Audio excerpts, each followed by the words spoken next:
오늘 함께 볼 하나님의 말씀은 사사기 4장 11절부터 16절 말씀입니다. 모세의 장인 호밥의 자손 중 겐사람 헤벨이 자기 족속을 떠나 게데스에 가까운 사하나님 상수리 나무 곁에 이르러 장막을 쳤더라.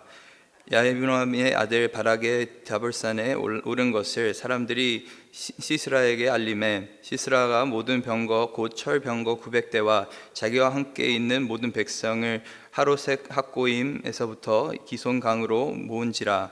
드보라가 바락에게 이르되 일어나라, 이는 여호와께서 시스라를 내 손에 넘겨주신 날이라. 여호와께서 너의 앞에 나가지 아니하겠느냐 하시는지라. 이에 바락이 10,000명을 거느리고 다볼산에 내려가니 여호와께서 바락 앞에서 시스라와 그의 모든 병거와 그의 온 군대를 칼날로 혼란에 빠지게 하심에 시스라가 병거에서 내려 걸어서 도망한지라. 바락이 그의 병거들과 군대를 추격하여 하로색 학고임에 이르니 시스라의 온 군대가 다 칼에 엎드려졌고 한 사람도 남은 자가 없더라. 아멘.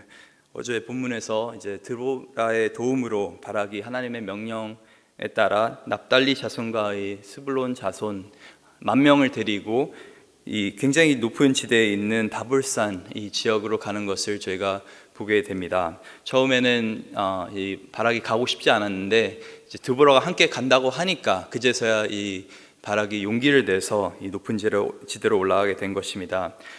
오랫동안 자신의 민족을 괴롭혔던 이 야빈 왕, 이 군대에 맞서 싸우기 위해서 거기에 올라갔는데 그 군대를 이끌고 있는 사람이 바로 이 시스라 군대 장관이었습니다.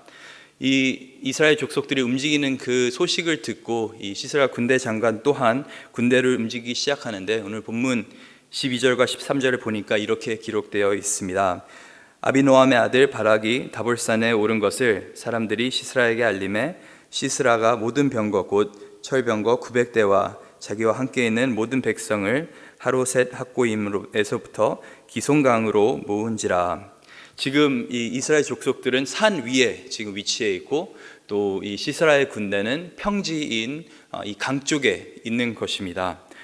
참 어떻게 보면은 이 10,000명이라는 이 인원이 굉장히 크게 느껴지긴 하는데 이것은 뭐 훈련된 군대도 아니고 정말 사람들을 어떻게든 불러 모아서 이제 10,000명을 모은 것입니다. 그 10,000명이 지금 산 위에 있는 것이고 또 평지 이 기손강 쪽에는 900대의 철거 병사들이 있다고, 이 철병거 900대가 있다고 성경은 그렇게 기록을 하고 있습니다. 세계에서 가장 많은 병사를 보유하고 있는 나라가 혹시 어딘지 아십니까? 바로 중국입니다. 중국이 1등이고 2위가 인도고 3위가 미국입니다. 현역 군인만 놓고 보면은 중국이 220만 명 정도 있다고 하고요. 또 미국은 140만 명 정도 있다고 합니다. 그러니까 거의 한 1.5배 정도 중국이 이 병력으로 따지자면은 있는 것이죠. 그런데 이 군사력을 통계낸 자료에 의하면은 단연 1등이 이제 미국이 군사력이 1등입니다. 그 다음에 2등이 러시아고 그 다음에 3등이 이 중국이라는 것을 저희가 볼 수가 있습니다. 인원으로 따지자고 한다면은, 이 군병들로 따지자고 한다면은 중국이 훨씬 많은데 왜 아직까지 미국이 어떻게 보면 세계의 실세이고 참 막강한 군사력을 보유하고 있기 때문에 다른 나라들을 이렇게 영향력을 끼칠 수 있는 그런 어떤 군대를 가지고 있습니까? 그 이유는 바로 장비 때문에 그렇습니다. 이 막대한 자원과 어떤 지원과 이제 자금을 통해서 최고급 장비, 이 최첨단 장비를 장착하고 있는 것이 바로 미국 군대인 것입니다. 그래서 아무도 이 미국 군대를 쉽게 건드릴 수가 없는 것인데, 오늘 본문에 등장하고 있는 이 철병거라고 하는 것은 이 사사시대 당시에 어떻게 보면은 최고급 전투기, 또 가장 최근에 나온 미사일 같은 최첨단 무기를 뜻하고 있는 그런 표현인 것입니다. 이 900대 철병거가 그렇게 크지 않게 보일 수는 있지만은 사실 이 10,000명이라는 인원이 있어도 900대의 철병거 앞에서는 아무것도 아니라는 것을 이 성경이 말해주고 있는 것입니다. 참 이 여러 가지 상황 앞에서, 참 힘든 상황 앞에서 이스라엘이 참 당황스러운 어떤 상황인 것이죠. 특히 이들은 지금 산 위에 있습니다. 평지에 웅집해 있는 이 철병거가 눈앞에 그대로 펼쳐져 있는 그러한 상황인 것이죠. 저희도 인생을 살다 보면은 참 싸우기도 전에 이 싸움은 내가 지겠다라는 그런 느낌이 들 때가 굉장히 많이 있습니다. 참 어려운 상황을 저희가 만날 때가 있습니다. 어떤 분들에게는 그것이 금전적인 문제가 될 수도 있고, 어떤 분들에게는 이게 건강의 문제가 될 수도 있고, 어떤 분들에게는 계속적으로 관계 속의 어려움, 또 전도하고 싶은데 이분을 참 오랫동안 이분이 거부하는 그런 경우도 있고, 많은 어려움 앞에 우리가 놓이게 될 때가 있고, 그 전쟁 앞에서 우리가 너무나도 작아 보일 때가 굉장히 많이 있습니다. 이 시스라의 막강한 이 철병거들 앞에서 이 이스라엘 족속들은 굉장히 두려워하고 있는데, 이 상황에서 하나님께서 드보라를 통해서 다시 한번 바락에게 말씀하는 것을 볼 수가 있습니다. 오늘 본문 14절입니다. 드보라가 바락에게 이르되 일어나라, 이는 여호와께서 시사를 내 손에 넘겨주신 날이라. 여호와께서 너의 앞서 나가지 아니하느냐 하는지라. 이에 바락이 만명을 거느리고 다볼산에 내려가니. 참 높은 산에서 어떻게 보면 이들의 유일한 희망은 산에 머무는 것이죠. 왜냐하면 철병거라고 하는 것은 평지에서는 굉장히 잘 다닐 수 있는데, 이 산악 지역에서는 그렇게 힘을 발휘하지 못하는 그런 무기인 것입니다. 그래서 사실 상식적으로는 이 이스라엘 군대가 산 위에서 기다리고 있는 것이 맞는데, 그것이 어떻게 보면 전략적으로 더 나은 것인데, 하나님의 이 말씀 때문에, 하나님의 이 상식에 벗어나는 이 말씀 때문에 결국 바락과 이스라엘 군대는 이 시스라의 군대를 맞서기 위해서 산에 내려가게 되는 것입니다.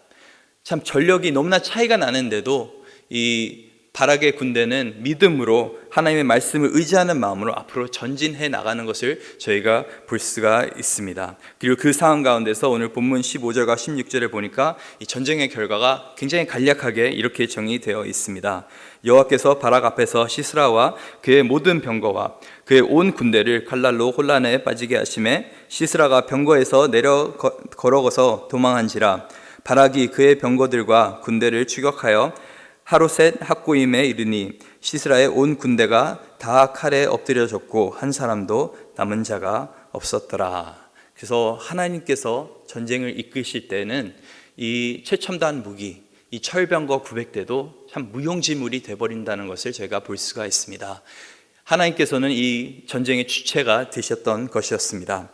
너무나 초자연적인 방법으로 너무나도 쉽게 적을 멸하시는 것을 오늘 본문을 통해서 저희가 볼 수가 있는데, 그냥 단순하게 전쟁을 승리로 이끄신 것이 아니라 이 상대방의 모든 병거와 모든 군대를 다 심판하셨다고 성경은 그렇게 기록하고 있습니다. 이제 이후에 5장에서 더 디테일하게 이 전쟁이 과연 어떻게 펼쳐졌는지 그 이야기가 등장하게 될 것인데, 오늘 본문에서 우리가 기억해야 되는 것은 바로 이것입니다. 우리의 힘으로 싸우는 싸움은 우리의 싸움이 되지만은 하나님을 의지하는 가운데서 믿음으로 싸우는 싸움은 하나님의 싸움이 되는 것입니다. 그래서 우리의 인생 가운데서 참 여러 가지 어려움이 있고 힘든 점들이 있는데, 그 속에서 내가 누구와 싸우는 것이 중요한 것이 아니라 내가 누구와 싸우고 있느냐가 중요하다라는 것입니다. 우리 생각으로는, 우리 상식으로는, 우리의 경험적으로는 도저히 납득이 안 가는 상황 앞에서, 도저히 답이 보이지 않는 그 상황 가운데서 우리가 어떻게 담대하게 믿음으로 전진할 수 있습니까? 그것은 우리 앞에 놓여있는 그 상대방을 보고 우리가 두려워하는 것이 아니라 우리와 함께하고 계시는 하나님을 보면서 그 가운데서 우리가 평안함을 얻고 또 담대함을 얻는 것이 바로 인생 가운데서 승리할 수 있는 굉장히 큰 비밀이라는 것을 오늘 본문을 통해서 다시 보게 됩니다. 참 놀라운 것은 이 바락은 저희가 어제 본문에서 봤듯이 별 볼 일 없는 남자입니다. 그렇게 하나님께서 가라고 했는데 드보라가 가야지 이제 굳이 하나님의 명령을 따르려고 하는 어떻게 보면 겁쟁이와 같은 그런 사람인 것이죠. 너무나 두려움이 많은 사람입니다. 근데 이런 두려움이 많은 연약한 존재도 하나님 앞에 순종했을 때 어떻게 보면은 하나님께서는 이 연약한 이 인간도 사용하셔서 승리를 이끄신다는 것을 오늘 본문을 통해서 보게 됩니다. 그래서 우리가 하나님 앞에서 이 전쟁에 참여할 때는 우리가 완벽할 필요가 없습니다. 모든 것을 다 갖출 필요가 없습니다. 단지 하나님 말씀에 순종하는 것이 중요하다는 것을 볼 수가 있습니다. 그렇게 순종할 때 하나님께서 모든 것을 계획하시고 하나님께서 우리를 승리로 이끄시는 것을 보게 됩니다. 오늘 본문에서 굉장히 특이한 구절이 오늘 본문 11절인데 이렇게 기록되어 있습니다. 모세의 장인 호밥의 자손 중 겐 사람 헤벨이 자기 족속을 떠나 게데스에 가까운 사하나님 상수리 나무 곁에 이르러 장막을 쳤더라. 굉장히 생뚱맞은 그런 구절이 이 바락과 이 시스라 군대의 전쟁 이 내용 속에 갑자기 등장하는 것을 저희가 보게 됩니다. 아니, 지금까지 드보라에 대해서 또 바락에 대해서 시스라에 대해서 성경은 기록하고 있었는데 왜 굳이 11절에 이 모세의 장인 호밥의 자손 중에 겐 사람 헤벨, 설명도 굉장히 깁니다. 이 사람이 왜 도대체 이런 것이 등장하느냐, 그 이야기는 이제 이후의 설교에서 등장하게 될 것입니다. 이 헤벨, 이 집안에서 특히 이 아내 야엘이 굉장히 중요한 역할을 이제 이후에 감당하게 될 것인데 그건 제가 스포일하지 않겠습니다. 이후에 설교에서 들어보시기 바라는데, 이것을 굳이 하나님께서 넣으시는 이유는 뭐냐면은 이후에 등장하게 될 그 이야기가 결코 우연이 아니라는 것을 보게 되실 것입니다. 이 야엘을 통해서 하나님께서 굉장히 멋진 일을 하게 되시는데, 하나님께서 그냥 단순하게 어떤 연약한 여인을 통해서 일하신 것이 아니라 정말 계획 가운데서, 하나님 섭리 가운데서 모든 것들이 이루어지고 있다는 것을 보게 됩니다. 어떻게 보면은 이 겐사람 헤벨은 원래 남유다 이 지역에, 유다의 남쪽에 이렇게 살고 있었던 그런 사람이었습니다. 이제 족속으로 따지자면 거기에 있어야 되는데 지금 완전히 다른 지역에 어떻게 보면 자리를 잡고 있는 것입니다. 북쪽으로 이사 오게 된 것이요. 왜 갑자기 이사를 왔느냐? 성경은 그거에 대해서 설명하지 않습니다. 하지만 이들의 이주를 통해서, 이들이 이사를 한 것을 통해서 앞으로 참 놀라운 일을 하나님께서 펼치실 것인데, 오늘 본문을 통해서 저희가 배우는 것은 두 가지입니다. 첫 번째는 정말 하나님 편에 우리가 싸우게 된다면 반드시 우리는 승리로 그렇게 이끌어지게 된다는 것을 오늘 본문을 통해서 보게 되는 것이고, 어떤 때는 하나님께서 참 우리가 생각지 못하는 방법으로 나는 왜 내가 이렇게 움직여야 되고 앞으로 나가야 되는지 이해하지 못할 때에도 하나님께서는 일하신다라는 것입니다. 제가 예전에도 한번 말씀드린 적이 있는데, 저희 외할머니께서 굉장히 이제 제가 오랫동안 제가 너무나 사랑하는 외할머니신데 이제 올해 초에 이제 지병을, 이제 암 판정을 받으셔서 한 4개월 정도 밖에 못 사신다는 얘기를 들었었습니다. 그 얘기를 듣고 제가 이제 한국도 잠깐 일주일 동안 갔다 왔었는데, 그 기간 동안에 왜 굳이 갔냐면은 할머니께서 하나님을 모르셨기 때문에, 이제 믿음이 없으셨기 때문에 마지막으로 한 번이라도 좀 복음을 전하고자 하는 그 마음에서 그렇게 잠깐 갔다 왔었습니다. 이제 6월 달에 제가 갔다 왔었고, 그 다음에 이제 8월 달에 이제 할머니께서 돌아가셨습니다. 갑자기 제가 휴가 중에 마지막 날에 이렇게 소식을 듣게 되었었는데, 참 그때 많은 슬픔이 있었습니다.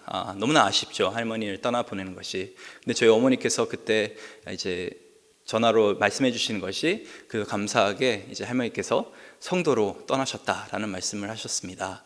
참 제가 갔었을 때도 복음을 전할 때 한 반쯤은 내가 믿어지겠다라고 말씀하셨는데, 계속적으로 그 일을 통해서 또 저희 어머니를 통해서 또 많은 여러 저희 한국의 어머니가 다니는 교회를 통해서 많은 분들이 또 복음을 전하다가 이제 할머니께서 이제 천국 소망을 가지고 이렇게 돌아가셨는데, 제가 왜 이 이야기를 전하냐면은 저에게는 개인적으로 간증할 것이, 저는 원래 영어권 쪽에 사역하고 있는 그런 사람입니다.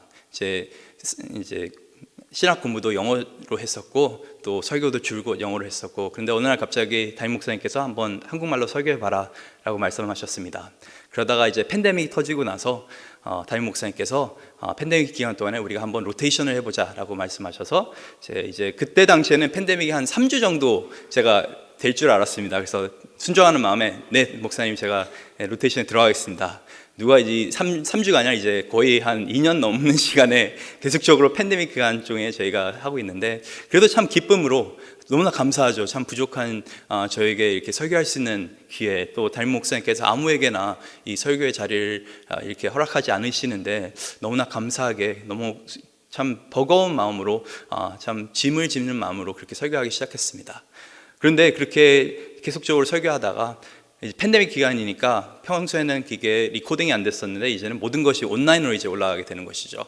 그래서 결국에는 제 설교하는 것을 저희 외할머니께서 한번 들으신 적이 있습니다. 제가 고난 주간에 이제 굉장히 이제 수예배 때 그렇게 한번 설교를 했었는데, 이 포도원의 어떤 주인의 비유, 그래서 마지막에 아들까지 죽이는 그 비유, 결국에는 예수님을 부인하면 결국에는 우리에게 아무 소망이 없다, 그래서 예수님을 영접해야 된다는 그런 말씀을 제가 전거한 적이 있는데, 그 말씀을 할머니께서 들으신 적이 있습니다.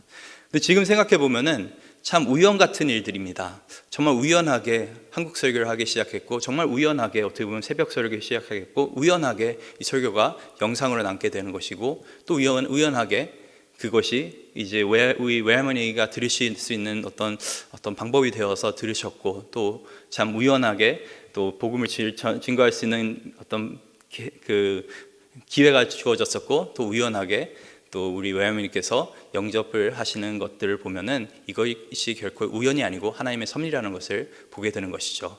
저는 그 당시에 다 이해하지 못했고, 우리 가족은 다 이해하지 못하고 있었지만은 그 뒤에서 하나님께서 일하고 계셨다라는 것이었습니다. 그래서 우리 인생 가운데 참 이것을 항상 기억해야 됩니다. 모든 것을 우리가 다 이해하지 못하는 그런 상황들이 있습니다. 눈앞에 있는 그 철병거가 너무나 커 보일 때가 있고, 내 눈앞에 있는 그 문제가 참 나는 도저히 이길 수 없는 문제 같고, 내 생각으로는 도저히 해결할 수 있는 문제 같아 보일 때가 있습니다. 하지만 하나님과 함께하고 있다면 우리는 담대하게 전진할 수 있는 것입니다. 오늘 본문에서 이야기했듯이 일어나라, stand up, 앞으로 나가라고 하는 하나님의 그 말씀을 우리가 오늘 들을 필요가 있습니다. 혹시 낙심하고 계신 분들이 있다면, 오늘 우리 삶 가운데 두려움 속에 살고 계신 분들이 있다면, 이제는 우리의 삶의 그 어려움들을 그 앞에 우리가 더욱더 부르짖기를 원합니다. 더욱더 하나님을 의지하기 원합니다. 해결되지 않는 나의 금전적인 문제, 해결되지 않는 나의 자녀의 문제, 해결되지 않는 나의 이 결혼의 문제들, 여러 가지 우리 인생 가운데 많은 문제들이 있는데, 가장 중요한 것은 내 앞에 놓여있는 그 문제가 얼마나 크냐가 아니라 나와 함께하고 계신 그 하나님이 얼마나 크신가를 내가 알고 있느냐가 중요하다는 것을 우리가 반드시 기억하면서, 또 내가 다 이해하지 못하더라도 하나님은 일하고 계시니까 순종하는 가운데서, 믿음 가운데서 살 수 있는 저와 여러분 될 수 있기를 간절히 소망합니다.